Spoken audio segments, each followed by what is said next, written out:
Il Comune di Milano lancia la campagna di screening con test sierologici per tutti i dipendenti. Dopo essersi confrontata con le organizzazioni sindacali, l'amministrazione è pronta a partire dal 24 agosto, su base volontaria, con i lavoratori, educatori e personale ausiliario impegnati in nidi e scuole dell'infanzia, mentre dal 10 settembre potranno sottoporsi ai test tutti i dipendenti che ne faranno richiesta. Ad oggi sono circa 1300 gli educatori, a cominciare da quelli impegnati nei centri estivi, che hanno fatto o programmato il test sierologico e in caso di esito positivo si sono sottoposti a tampone. I restanti circa 2000 lavoratori di nidi e scuole dell'infanzia sono già stati invitati per sottoporsi ai test, sempre su base volontaria, a partire dal 24 agosto fino ai primi giorni di settembre, in modo da essere pronti per la riapertura dei servizi.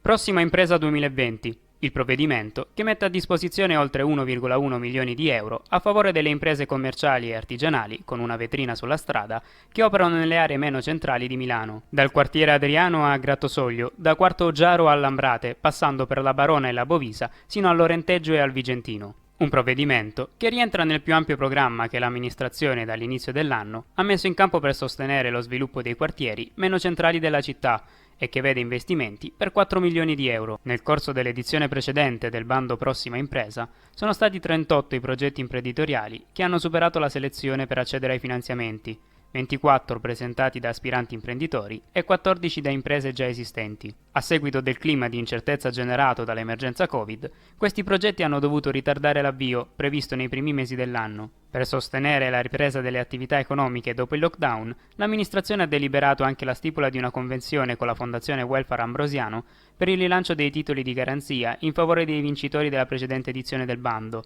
dal valore massimo di 25.000 euro per singolo progetto. L'obiettivo è fare in modo che questi progetti meritevoli possano ottenere rapidamente le garanzie necessarie per avviare le attività e non siano costretti a rinunciare al finanziamento.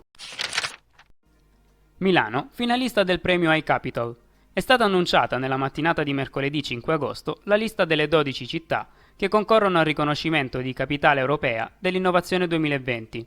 Il premio è attribuito dalla Commissione Europea alle città in grado di sperimentare concetti, processi, strumenti e modelli di governance innovativi, coinvolgendo i cittadini nei processi decisionali e garantendo l'adozione delle loro idee, espandendo al tempo stesso l'attrattività della città nel farla diventare un modello per le altre. Il dossier di candidatura, presentato alla giuria di esperti provenienti da tutta Europa, racconta la sfida di Milano, una città proiettata in un futuro sostenibile, inclusivo e digitale, che è stata messa a dura prova dalla pandemia e dall'emergenza sanitaria, ma che ha trovato il modo di gestire la crisi e trovare risposte concrete.